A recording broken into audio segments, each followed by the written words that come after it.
Maagang maaga pa lamang ay gising na si Rodel. Tahimik ang buong bahay. Tanging tunog lamang ng lumang electric fan at mahinang kaluskos ng kanyang ina sa kusina ang maririnig. Dahan-dahan siyang bumangon mula sa manipis na kutsyon at iniayos ang kanyang kumot. "Rodel, anak, gising ka na ba?" Tawag ng kanyang ina. "Opo, Nay," sagot niya habang bumabangon.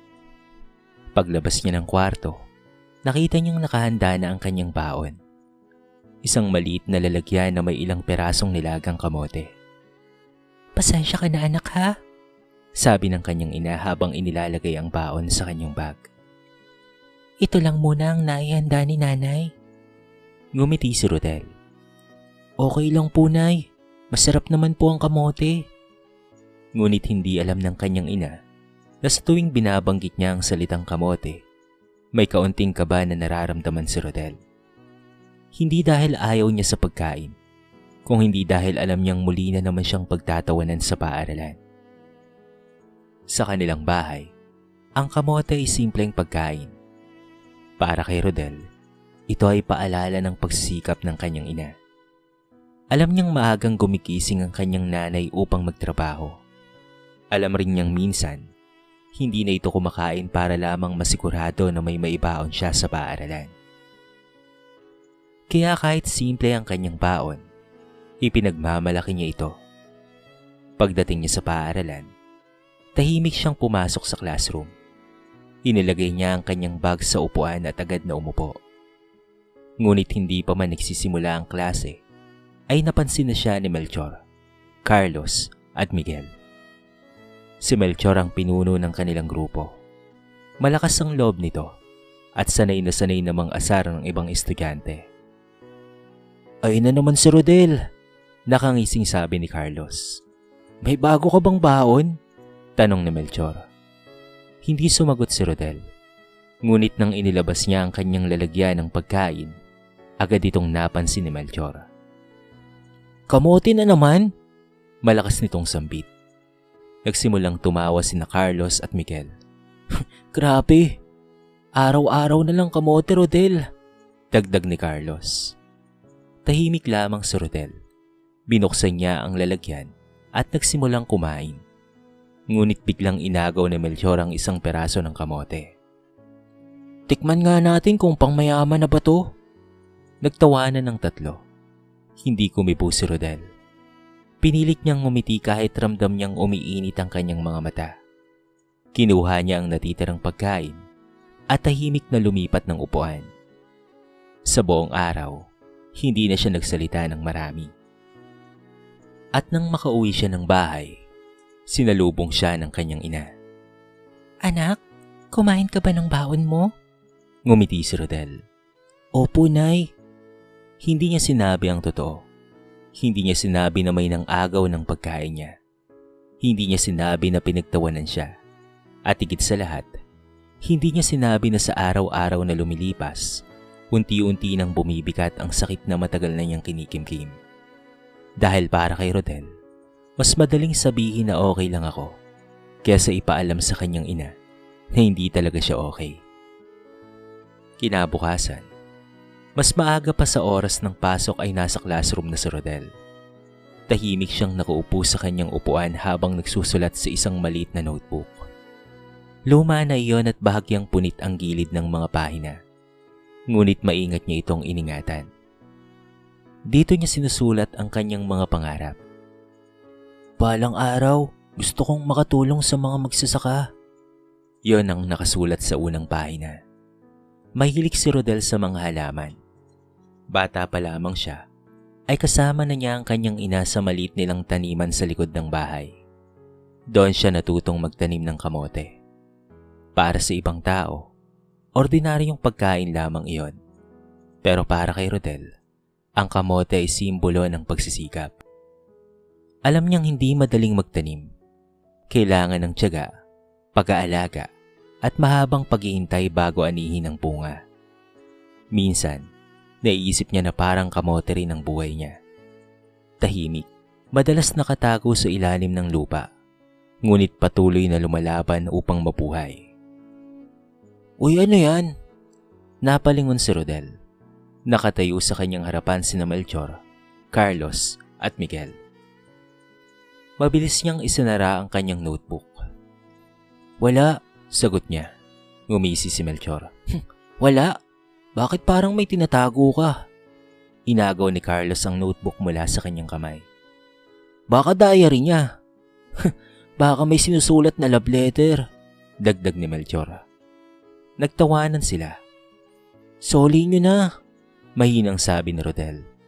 Ngunit sa halip na ibalik, binuksan ni Carlos ang notebook.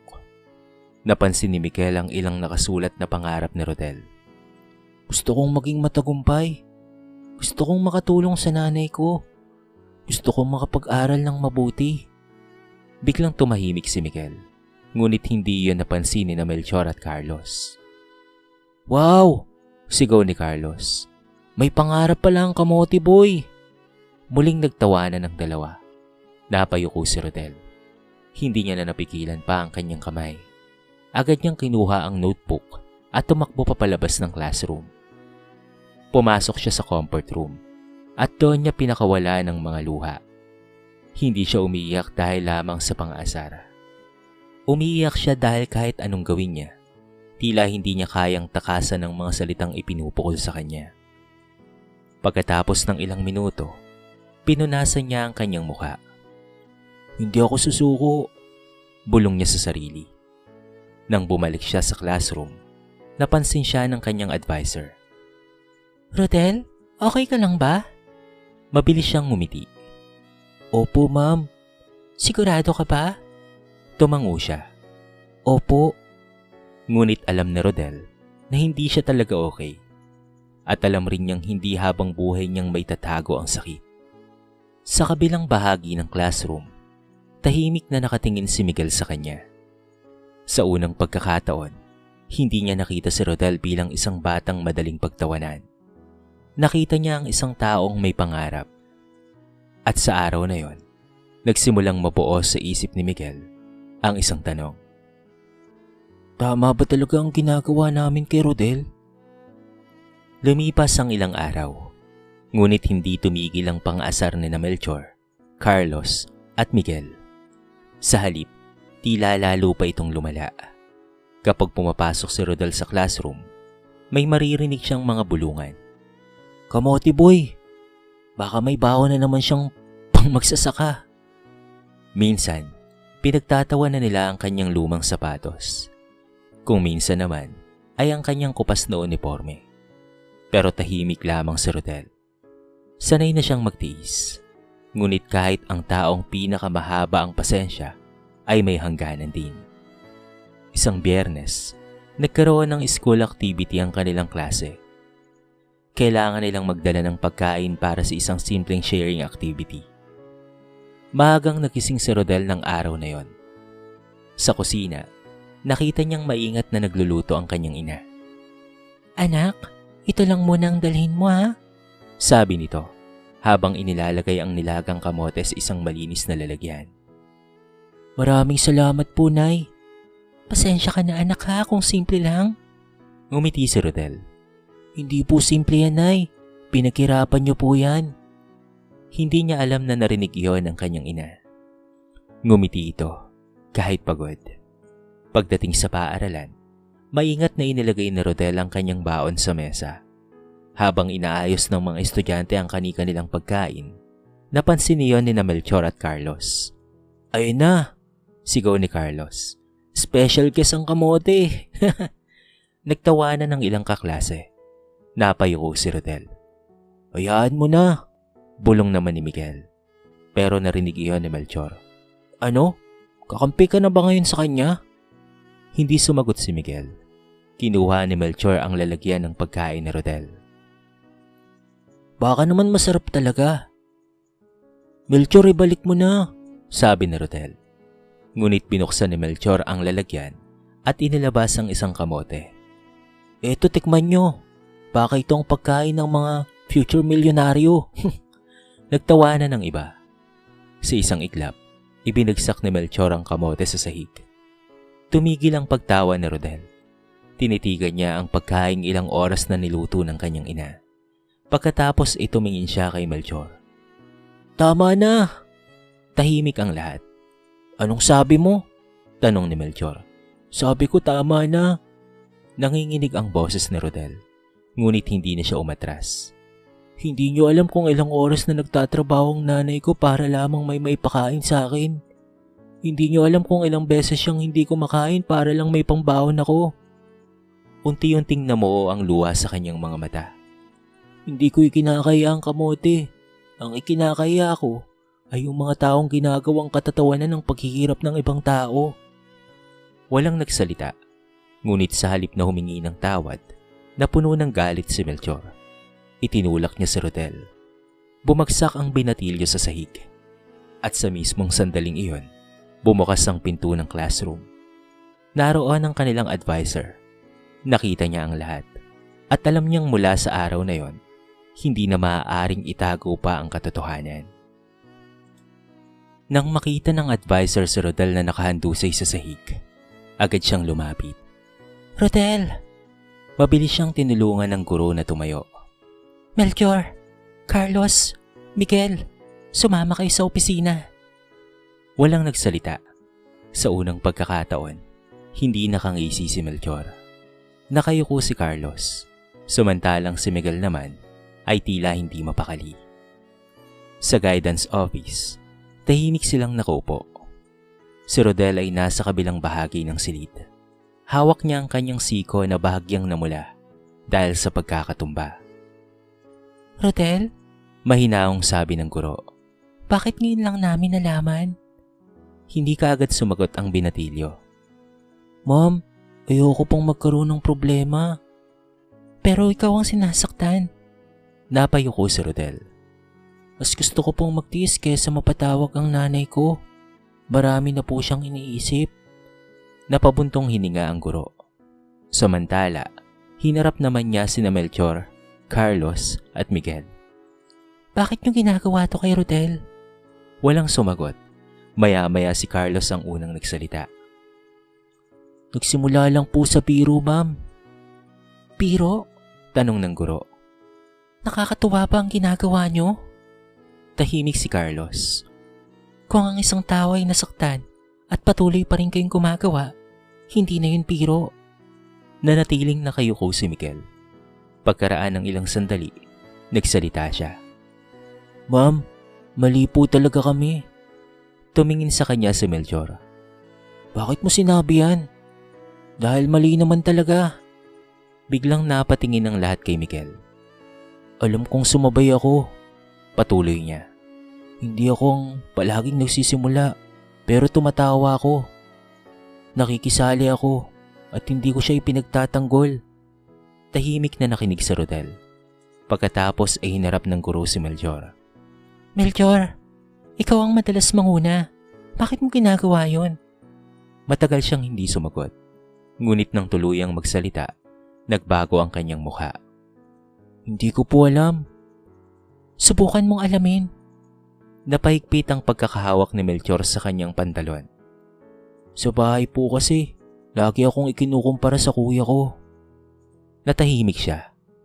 "Kapag mababa ang grades ko, sinasabihan akong walang mararating sa buhay. Kapag nagkamali ako, sinasabihan akong mahina."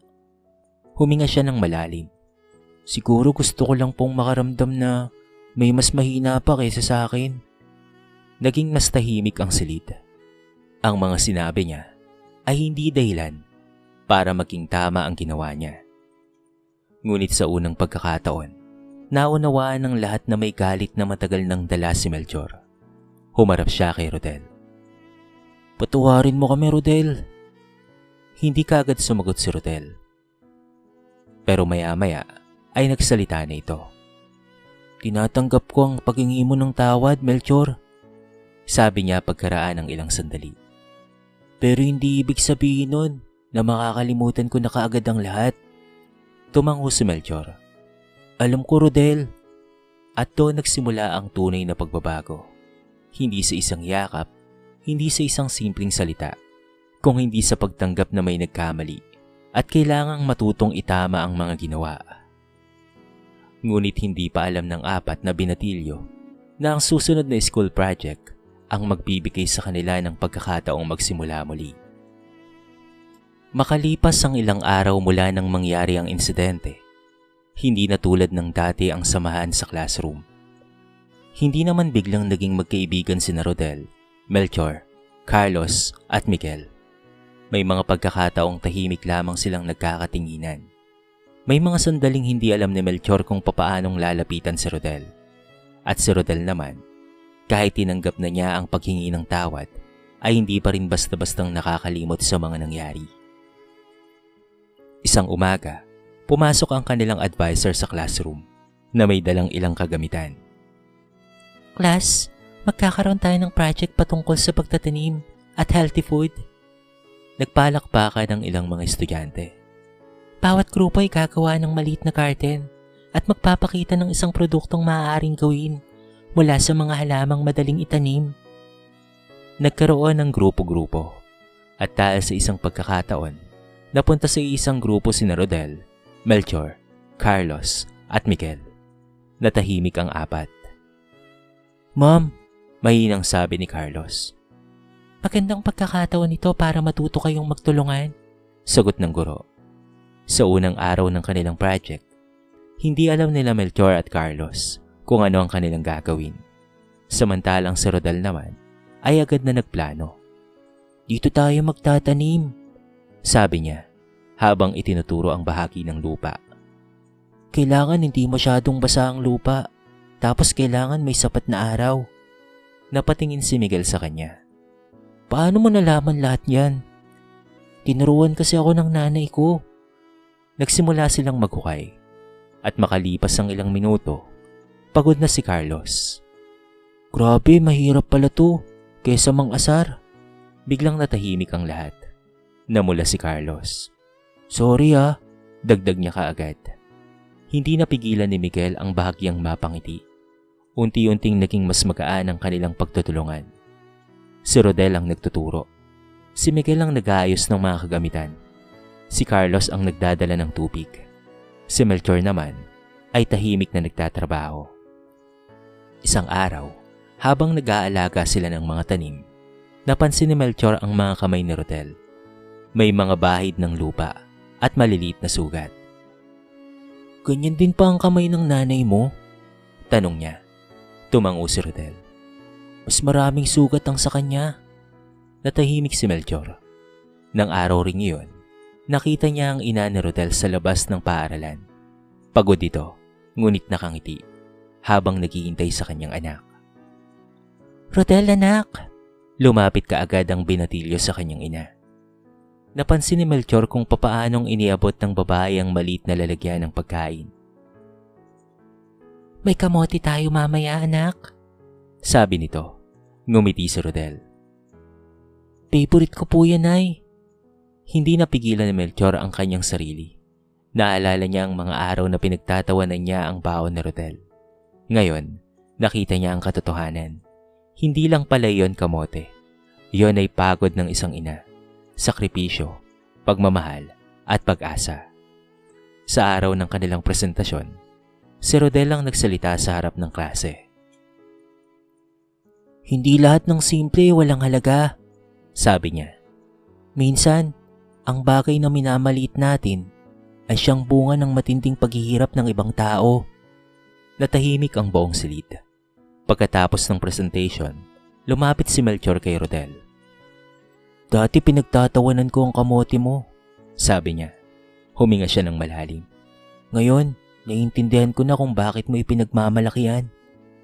Sa unang pagkakataon, ngumiti si Rodel. At sa araw na yon, nagsimula silang kumain sa iisang mesa. Lumipas ang ilang buwan. Hindi man naging perpekto ang lahat, malaki ang ipinagbago ng buhay ni Rodel sa paaralan. Hindi na siya pinagtatawanan kapag inilalabas niya ang kanyang baon. Hindi na rin siya iniiwasan ng mga kaklase niya. At higit sa lahat, hindi niya na kailangang magkunuring okay siya kapag may nangaasar sa kanya. Si Miguel ang madalas na unang sumasaway kapag may naririnig siyang masamang salita. Hindi nakakatuwa ang mga insulto ng tao dahil sa pagkain niya. May tapang na salita ni Miguel. Si Carlos naman ay unti-unting natutong maging maingat sa kanyang mga biro.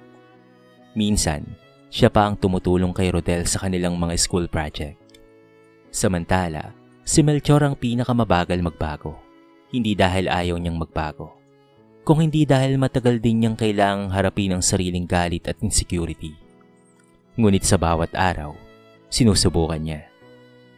Isang araw, may bagong estudyanteng napansin ng klase. Simple lamang ang damit nito at lumang-luma ang sapatos. Nang ilabas nito ang baon, may ilang estudyanteng nagsimulang tumawa. Yan lang ang pagkain niya. Bago pa makapagsalita ang iba, tumayo si Melchor. Tama na. Napatingin sa kanya ang lahat. Bakit? Tanong ng isang estudyante. Dahil hindi mo alam kung sino ang nagpagod para lamang maihanda yan. Natahimik ang classroom. Sa kabilang bahagi ng silid, tahimik na nakatingin lamang si Rodel. Ngumiti siya, hindi dahil naging perpekto si Melchor, kung hindi dahil nakita niyang may tunay na pagbabago. Makalipas ang ilang linggo, dumating ang araw ng kanilang graduation. Maagang dumating si Rodel sa paaralan kasama ang kanyang ina. Simple lamang ang suot nito, ngunit kitang-kita sa mukha nito ang pagmamalaki. Anak, sabi ng kanyang ina, huwag mong kalimutang magpasalamat sa Diyos ha, at sa lahat ng tumulong sa iyo. Tumango si Rodel. Opo, Nay. Salamat po. Pagkatapos ng seremonya, nagkaroon ng simpleng salo-salo ang kanilang klase. At katulad ng dati, may dala si Rodel na kamote. Ngunit sa pagkakataong ito, hindi niya na ito itinago pa. Inilagay niya ang lalagyan sa gitna ng mesa. Libre lang ang lahat ng ito. Libre lang ang lahat ng ito, sabi niya. Lumapit sina Miguel, Carlos at Melchor. Sigurado ka ba? Tanong ni Carlos. Baka maubusan ka ha? Biro ni Miguel. Tumawa si Rodel. Marami pa sa bahay niyan kaya huwag kayong mag-alala. Kumuha si Melchor ng ilang peraso. Tahimik niya itong kinain. Pagkatapos ay tumingin siya kay Rodel. Masarap pala talaga, Rodel. Salamat dito ha. Ngayon mo lang nalaman? Tanong ni Rodel. Kaya naman nagtawanan silang lahat. Sa simpleng sandaling iyon, nawala ang mga lumang pangyayari. Hindi nakalimutan ang sakit. Ngunit natutunan nilang gawing aral ang lahat. Habang pinagmamasdan ni Rodel ang kanyang ina, naalala niya ang mga panahong umiiyak siya ng palihim sa comfort room. Naalala niya ang mga salitang minsang nagpababa sa kanyang tingin sa sarili. Ngunit ngayon, alam na niya ang katotohanan. Hindi nakakahiya ang maging mahirap. Hindi nakakahiya ang lumang sapatos. Hindi nakakahiya ang simpleng baon. At lalong hindi nakakahiya ang kamote. Ang tunay na nakakahiya ay ang pangmamalit sa isang tao dahil lamang sa wala siyang mga bagay na meron tayo. Humarap si Rodel sa kanyang ina. Nay, sabi niya, hindi ko po ikinakaya kahit kailan ang kamote. Napangiti ang kanyang ina. Kayo po ang dahilan kung bakit hindi ako sumusuko. At sa araw na yon, naunawaan ni Rodel na minsan ang mga bagay na pinagtatawanan ng mundo ay siya palang magiging simbolo ng kanyang lakas. Dahil hindi mahalaga kung saan ka nagsimula. Ang mahalaga ay hindi mo hinahayaang ang pang-api ng iba ang magdikta kung sino ka at kung hanggang saan ka makakarating. Hanggang sa lumipas ang ilang mga taon, hindi na lamang si Rodel ang batang tahimik na laging nakaupo sa sulok ng classroom. Naging matagumpay siya sa kanyang pag-aaral. Hindi naging madali ang lahat. May mga panahong kinakailangan niyang magtrabaho habang nag-aaral.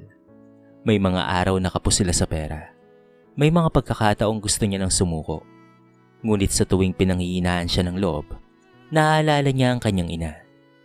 Naaalala niya ang mga umagang maagang gumigising ito. Ang mga kamay nitong puno ng bakas ng trabaho.